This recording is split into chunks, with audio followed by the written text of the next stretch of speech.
our channel to a brand new vlog. আজকে মকর সংক্রান্তি আর সেই উপলক্ষে আমি একদম বাঙালিদের যে মকর সংক্রান্তিতে যেসব খাবার দাবার হয় সেই অল্প পরিমাণে কিছু খাবার আমিও বানাচ্ছি। তার মধ্যে প্রথমে আছে কড়াইশুঁটি কচুরি। দেখো আমি কড়াইশুঁটিগুলোকে মিক্সিতে পেস্ট করে রেখে দিয়েছি দুটো লঙ্কা আর আদার সাথে। প্রথমে কড়াইশুঁটির পুরটা আমি বানিয়ে নিচ্ছি, তার জন্য কড়াইতে দিয়ে দিচ্ছি সরষের তেল। কড়াইশুঁটি কচুরির সাথে সাথে আজকে আমি বানাচ্ছি ঝাল পুলি পিঠে। তার জন্য আমি স্টাফিংটা করার জন্য আমি এখানে বাঁধাকপি আর আলু কেটে নিয়েছি একদম ছোট ছোট করে। ডান দিকে যে কড়াইটা দেখতে পাচ্ছ সেটাতে আমি বানাবো কড়াইশুঁটি কচুরি স্টাফিংটা, আর বাঁ দিকে যে কড়াইটা দেখতে পাচ্ছ সেটাতে আমি বানাবো ঝাল পুলি পিঠের স্টাফিংটা। ঝাল পুলি পিঠের স্টাফিংটা বানানোর জন্য আমি কড়াইতে প্রথমে সরষের তেল দিয়ে দিচ্ছি গোটা সরষে ফোড়ন। তার সাথে আমি দিয়ে দিচ্ছি সামান্য একটু হলুদ আর পরিমাণ মতো নুন, একটুখানি কাঁচা লঙ্কা কুচি দিয়ে দিচ্ছি, আর তার সাথে দিয়ে দিচ্ছি বাঁধাকপি আর আলুটা।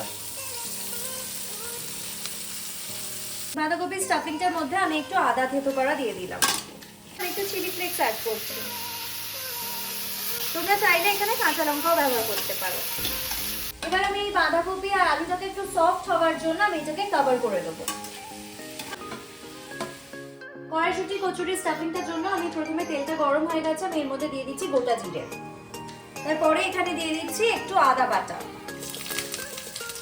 তেলটা টেম্পটেশন হয়ে গেছে, আমি এবার এর মধ্যে দিয়ে দিচ্ছি এই কড়াইশুঁটি বাটাটা। এবার এই কড়াইশুঁটি স্টাফিংটার মধ্যে আমি পরিমাণ মতো নুন দিয়ে দেবো। তার সাথে আমি দিয়ে দেবো বাড়িতে বানানো ভাজা মশলা। এই মশলাটার মধ্যে আছে গোটা জিরে আর শুকনো লঙ্কা, যেটাকে আমি প্রথমে চাটুতে ভেজে নিয়েছি, তারপরে মিক্সিতে ঘুরিয়ে নিয়েছি। কড়াইশুঁটি কচুরি স্টাফিংটা এদিকে রেডি হয়ে গেছে, আর বাঁ দিকের কড়াই ঝাল পুলি পিঠের স্টাফিংটাও কিন্তু একদম রেডি। কড়াইশুঁটির কচুরির জন্য আমি এখানে ময়দাটা মেখে নিয়েছি, ময়দাটা নুন আর সাদা তেল দিয়ে মেখে নিয়েছি। এবার আমি ছোট ছোট করে লেচি করে নিচ্ছি, তার মধ্যে দিয়ে দিচ্ছি কড়াইশুঁটির এই পুরটা।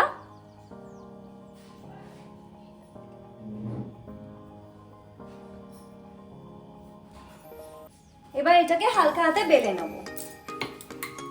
আমার কড়াইশুঁটি কচুরিটা এরকম বেলা হয়ে গেছে, এবার আমি এটাকে গরম সাদা তেলের মধ্যে দিয়ে দিচ্ছি।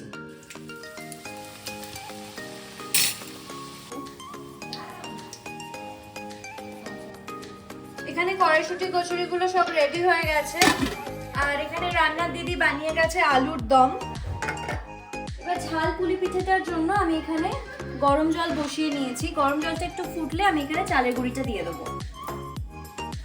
জলটা গরম হয়ে গেছে দেখতেই পাচ্ছ, আমি এর মধ্যে এবার চালের গুঁড়ি দিয়ে দিচ্ছি। চালের গুঁড়িটাকে জলে দেওয়ার পর এরকম ভাবে আকার নিয়েছে। এবার আমি এটাকে ঢেকে দেবো কিছুক্ষণ যাতে এটা সেট হয়ে যায়, তারপরে আমি ডোটা রেডি করব। তোমাদের দেখিয়ে দিই, এখানে আমি হাঁড়িতে অলরেডি জল বসিয়ে দিয়েছি। এবার আমি পিঠেগুলোকে রেডি করে নেব। চালের গুঁড়িটাকে এভাবে হাতে রোল করে নিয়েছি। পুরটা ভরার জন্য হাতের সাহায্যে এটাকে বাড়িয়ে দিচ্ছি। এবার এর মধ্যে পরিমাণ মতো পুর দেব,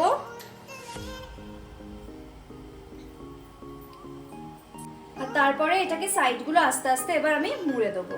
ঝাল পুলি পিঠেগুলোকে এখানে আমি গড়ে ফেলেছি, আর তোমাদেরকে বলে রাখি এই পিঠেগুলো আমি একা গড়িনি, আমার সাথে আমার মাও হাত মিলিয়েছিল। আর এবার এখানে আমি পুলি পিঠেগুলোকে ভাপানোর জন্য এখানে হাঁড়িতে গরম জল করে নিয়েছি, হাঁড়ির জল ফুটে গেছে। এবার আমি এটাকে এর মধ্যে দিয়ে দেবো। তার উপর আমি এবার এটাকে কভার করে দেবো এবং এটাকে স্টিম হতে দেবো। ঝাল পুলি পিঠে একদম রেডি হয়ে গেছে, আর এই ঝাল পুলি পিঠের সাথে আছে এখানে নলেন গুড়। আজকে রাত্রে আমাদের পৌষ সংক্রান্তির স্পেশাল মেনুতে আছে কড়াইশুঁটির কচুরি, এখানে আছে ঝাল পুলি পিঠে, এখানে আছে আলুর দম, এখানে আছে নলেন গুড়, আর এখানে আছে শসা টমেটোর একটা সালাদ।